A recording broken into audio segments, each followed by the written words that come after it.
क्यों 7 भाइयों ने अपनी ही बहन को मारकर उसका मांस खाया। बहुत पुराने समय की बात है। एक गांव में एक परिवार रहता था जिसमें 7 भाई और एक बहन थी। उनके माता पिता जल्दी ही गुजर गए तो बच्चों ने भी जल्दी ही व्यावहारिक काम सीख लिया। 7 भाई अपनी बहन से बहुत प्यार करते थे। बहन भी अपने जान से प्यारे भाइयों का बहुत ख्याल रखती थी। इसी तरह समय बीतता गया और एक दिन जब 7 भाई शिकार पर गए थे, शाम होने को चली थी, तभी बहन उनके लिए भोजन तैयार कर रही थी। जब वह सब्जी के लिए हरी साग काट रही थी, तभी चाकू की तेज धार से उसकी उंगली कट गई और खून बहने लगा। पहले तो वह घबरा गई, लेकिन खुद को संभाला। उसने सोचा, अगर भाइयों को पता चला तो बहुत परेशान होंगे, मुझे उन्हें यह बात नहीं बतानी चाहिए। उसने जल्दी से बहते खून को अपनी ओढ़नी से पोंछना चाहा, किंतु उसे लगा कि अगर भाई ध्यान से देखेंगे तो उन्हें पता चल जाएगा। बहुत सोच विचार के बाद जब उसे कुछ समझ न आया तो उसने अपना बहता हुआ खून उसी साग से पोंछ लिया जिसकी वह सब्जी बनाने जा रही थी। जब शाम को 7 भाई घर लौटे तो बहन ने सभी के लिए खाना परोसा। आज का साग इतना स्वादिष्ट था कि 7 भाई अपना उंगलियां चाटते रह गए और बोले, बहन आज की साग तो लाजवाब बनी है, ऐसा स्वाद पहले कभी नहीं आया। बहन उनकी तारीफ सुनकर मुस्कुरा उठी। उसने सोचा कि चलो भाई खुश हैं, यही बहुत है। लेकिन बात यहीं खत्म नहीं हुई। अगली सुबह जब 7 भाई शिकार के लिए जंगल गए तो उसी बात पर चर्चा छिड़ गई कि बहन ने साग में ऐसा क्या डाली थी कि उसका स्वाद इतना लजीज था। सबने तय किया कि आज इसके बारे में बहन से जरूर पूछेंगे। शाम को 7 भाई जल्दी घर लौट आए तो देखा बहन खाना बना रही है। तब बड़ा भाई उसके पास जाकर बोला, बहन तुमने कल साग में ऐसा क्या डाली थी कि उसका स्वाद बहुत ही अनोखा था। बहन पहले तो बात को टालने की कोशिश की, लेकिन बड़े भाई के बार बार पूछने पर उसने बता दिया। उसकी एक उंगली कट गई थी और उसने अपना बहता हुआ खून उसी साग में मिला दिया था। जैसे ही यह बात 6 भाइयों के कानों तक पहुंची तो मानो उनके चेहरे के भाव ही बदल गए। शाम को जब 7 भाई एक साथ बैठे थे तो बड़ा भाई बाकी भाइयों से कहने लगा, सोचो जब बहन के खून की चंद बूंदें इतनी स्वादिष्ट हैं तो उसका मांस कितना स्वादिष्ट होगा। बाकी भाई भी इस क्रूर विचार पर सहमति जताते हुए बोला, हाँ अवश्य ही, बहन का मांस बहुत ही स्वादिष्ट होगा। अब 6 भाइयों को बहन का मांस खाने की लालसा जाग उठी, परंतु सबसे छोटे भाई को यह सुनकर गहरी बेचैनी हुई। उसने सोचा, कैसे हो सकता है कि कोई अपनों के साथ इतना भयानक विचार करे। तभी बड़ा भाई बोला, कल ही हम लोग बहन को शादी का झांसा देकर जंगल ले जाएंगे और तीर मारकर उसको मार डालेंगे, फिर उसका स्वादिष्ट मांस खाएंगे। सभी भाइयों ने हामी भरते हुए बड़े भाई की बात मान ली, लेकिन छोटा भाई अपने भाइयों की बातें सुनकर बहुत परेशान होने लगा। वह अपनी प्यारी बहन को बचाने के लिए बेचैन सा हो गया। वह खुलकर इसका विरोध नहीं कर सकता था क्योंकि 6 भाई एक तरफ थे। अगले दिन बड़े भाई ने बहन को बड़े प्रेम से बुलाया, प्यारी बहन तुम अब शादी के लायक हो गई हो। हमने तुम्हारे लिए एक बहुत ही सुंदर और योग्य वर खोज लिया है। आज हम तुम्हें उसका घर दिखाने ले चलेंगे, तुम तैयार हो जाओ। बहन यह सुनकर बहुत खुश हुई। आखिरकार वह भी अपना घर परिवार बसाने का सपना देख रही थी। वह उत्साह से तैयार हुई और अपने भाइयों के साथ चल पड़ी। रास्ते भर बहन खुश थी, लेकिन इतनी दूर तक चलने के कारण बहन पूरी तरह से थक चुकी थी। तब उसने बड़े भाई से पूछा, भैया मेरा ससुराल अब कितना दूर है। बड़ा भाई मुस्कुराया और सामने की तरफ इशारा करते हुए बोला, देखो वह रहा तुम्हारा ससुराल, वहाँ तुम रानी की तरह राज करोगी। बहन यह सुनकर बहुत खुश हुई और उत्साह से आगे की ओर बढ़ने लगी। लेकिन जैसे वह थोड़ा आगे बढ़ी ही थी कि अचानक उसके सभी भाइयों ने उसे पकड़ लिया। बहन कुछ समझ पाती उससे पहले ही भाइयों ने उसे पेड़ से बांध दिया। भैया ये क्या कर रहे हो, उसने घबरा कर पूछा, पर उसके भाइयों के चेहरे पर अब किसी प्रकार की दया या प्रेम नहीं था। बड़े भाई ने आदेश दिया, इसे कसकर बांध दो। अपने सभी भाइयों को हत्यारे के रूप में देखकर बहन का हृदय दहल उठा। वह फूट फूट कर रोने लगी और भगवान को याद करते हुए कहने लगी, हे भगवान, मेरे अपने ही भाई मेरी हत्या करना चाहते हैं, क्या इनमें से कोई भी मेरे लिए दया या प्रेम नहीं रखता। उसकी बातें सुनकर छोटे भाई की आंखें भर आईं। उसका हृदय कांप उठा, लेकिन 6 भाइयों के खिलाफ जाने की हिम्मत उसमें नहीं था। बहन को बांधने के बाद बड़े भाई ने सबको बारी बारी से उस पर बाण से प्रहार करने का आदेश दिया। बड़ा भाई अपनी बहन पर पहला तीर चलाने ही वाला था, तभी बहन भाई के सामने करुण स्वर में गाना शुरू कर दी, मारो मारो भैया, छाती में लक्ष्य करके भैया, छाती में लक्ष्य करके, तुम्हारा तीर जंगल को जाएगा भैया। बड़े भाई ने कठोरता से तीर चलाया,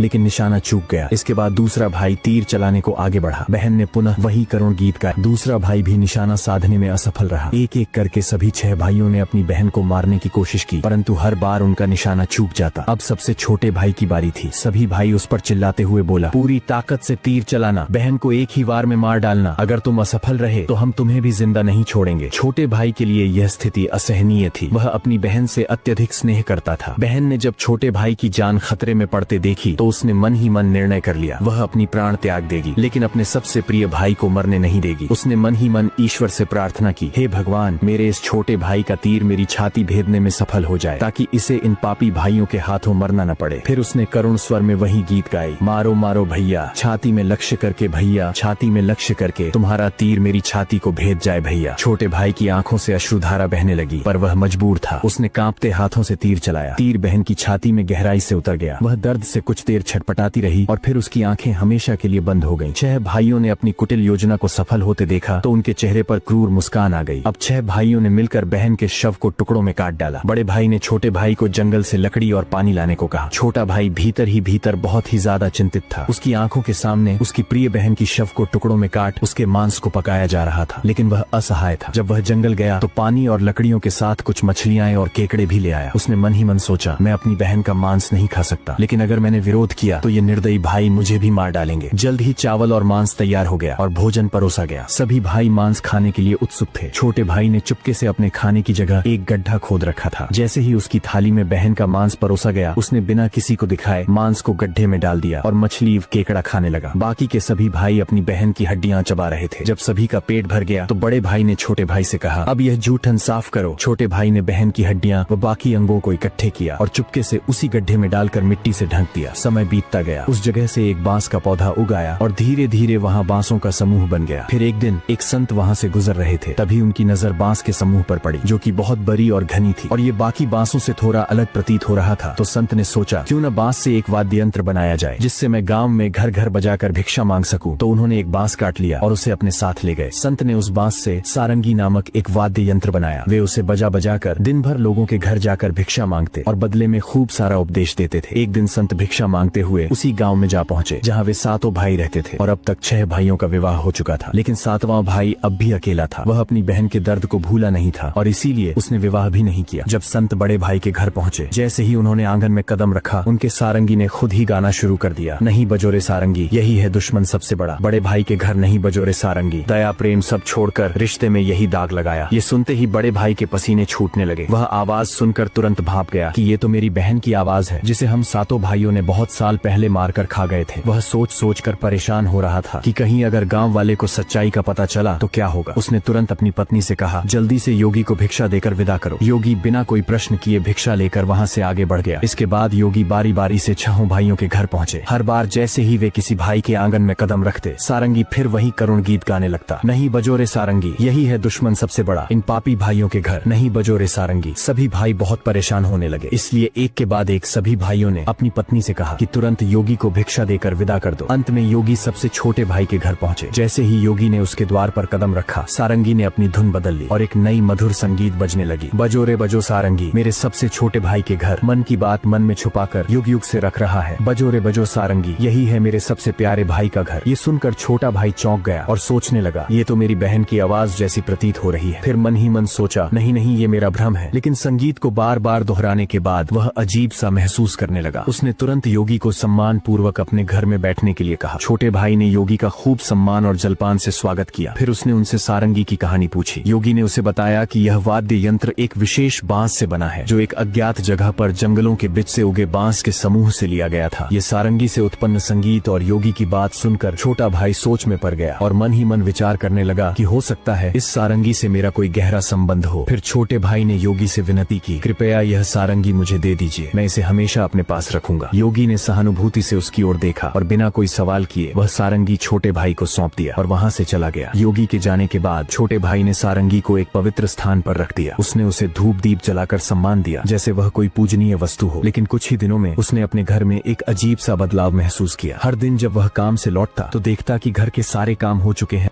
घर एकदम साफ सुथरा मिलता, बर्तन भी साफ होते थे। शुरू में उसने सोचा कि शायद कोई पड़ोसी या भाभियां मदद कर रही होंगी, लेकिन जब यह सिलसिला रोज रोज दोहराने लगा तो उसका संदेह बढ़ने लगा। उसने अपनी भाभियों के घर जाकर पूछा, क्या मेरी गैर मौजूदगी में आप लोग मेरे घर की सफाई करती हैं? भाभियां चौंक गईं, हमें तो अपने ही घर के कामों से फुर्सत नहीं मिलती, तुम्हारा घर हम कैसे साफ करें? अब छोटे भाई की जिज्ञासा बढ़ गई। उसने सच जानने का फैसला किया। जब रात हुई तो वह बिना आवाज किए घर के एक अंधेरे कोने में छुप गया। आधी रात के करीब एक हल्की सरसराहट सुनाई दी। छोटे भाई की सांसें थम गईं। कुछ ही क्षणों में सारंगी से हल्की रोशनी निकलने लगी। अचानक सारंगी के भीतर से धीरे धीरे एक परछाई सी उभरी, जो धीरे धीरे एक लड़की की आकार लेने लगी। छोटे भाई ने जो अपने आंखों से देखा वो अविश्वसनीय था। सारंगी से एक सुंदर युवती प्रकट हुई, लेकिन जब वह दिए की रोशनी में आई तो छोटे भाई का दिल जोर से धड़क उठा। वह युवती बिल्कुल उसकी मृत बहन जैसी दिख रही थी। वह चुपचाप घर की सफाई करने लगी। उसने एक एक सामान को उसके सही स्थान से लगाया, बर्तनों को धोया और फिर घर की सफाई करने लगी। उसकी हर हरकत में अपनापन था, जैसे वह किसी अपने के घर को सहेज रही हो। युवती ने धीरे धीरे अपने काम खत्म किए और फिर जैसे आई थी वैसे ही सारंगी में समाने लगी। छोटे भाई हिल भी नहीं पा रहा था। जब वह पूरी तरह सारंगी में समा गई तब जाकर उसने राहत की सांस ली। अगले दिन उसने यह रहस्य अपनी बड़ी भाभी को बताया। बड़ी भाभी कुछ देर चुप रही, फिर गंभीर स्वर में बोली, अगर यह सच है तो मैं तुम्हें एक उपाय बताती हूँ, तुम ध्यान से सुनो। जब वह सारंगी से बाहर आए तब तुम तुरंत उस सारंगी को आग में डाल देना और उस पर गंगा जल छिड़क देना। इससे वह आत्मा अपने पुराने शरीर के बंधन से मुक्त हो जाएगी। लेकिन याद रखना, अगर तुम यह करने में जरा भी देर करोगे तो शायद वह हमेशा के लिए गायब हो जाएगी। छोटे भाई ने भाभी की बात को गंभीरता से लिया। उसने तय किया कि आज रात ही वह यह उपाय करेगा। रात होते ही वह फिर से उसी जगह छुप कर बैठ गया। इस बार वह पहले से ज्यादा सतर्क और तैयार था। उसकी आंखें सारंगी पर टिकी थीं। तभी वही हल्की सरसराहट हुई और सारंगी से वही रोशनी निकली। धीरे धीरे उसकी बहन फिर से प्रकट हुई। उसने हमेशा की तरह घर की सफाई शुरू कर दी। जैसे ही युवती ने अपना अंतिम काम पूरा किया और वापस सारंगी की ओर बढ़ी, छोटे भाई ने झटपट सारंगी को उठाया और उसे आग में डाल दिया। सारंगी जलते ही उसमें से एक तीव्र रोशनी फूटी। पूरे कमरे में उजाला फैल गया। युवती अचानक रुक गई। तभी छोटे भाई ने बिना समय गवाए तुलसी जल की बूंदें उस पर छिड़क दिया। जैसे ही तुलसी जल की बूंदें उस लड़की के ऊपर पड़ी, अचानक एक चमत्कार हुआ। धीरे धीरे वह मानव रूप में परिवर्तित होने लगी। छोटा भाई एकदम चौंक गया। वह अपनी आंखों पर विश्वास नहीं कर पा रहा था, जिसे वह एक दर्दनाक हादसे में हमेशा के लिए खो चुका था। आज फिर से उसके सामने खड़ी थी। आंसुओं की धारा उसकी आंखों से बहने लगी। वह दौड़कर अपनी बहन से लिपट गया। बहन भी भाई के गले से लिपटकर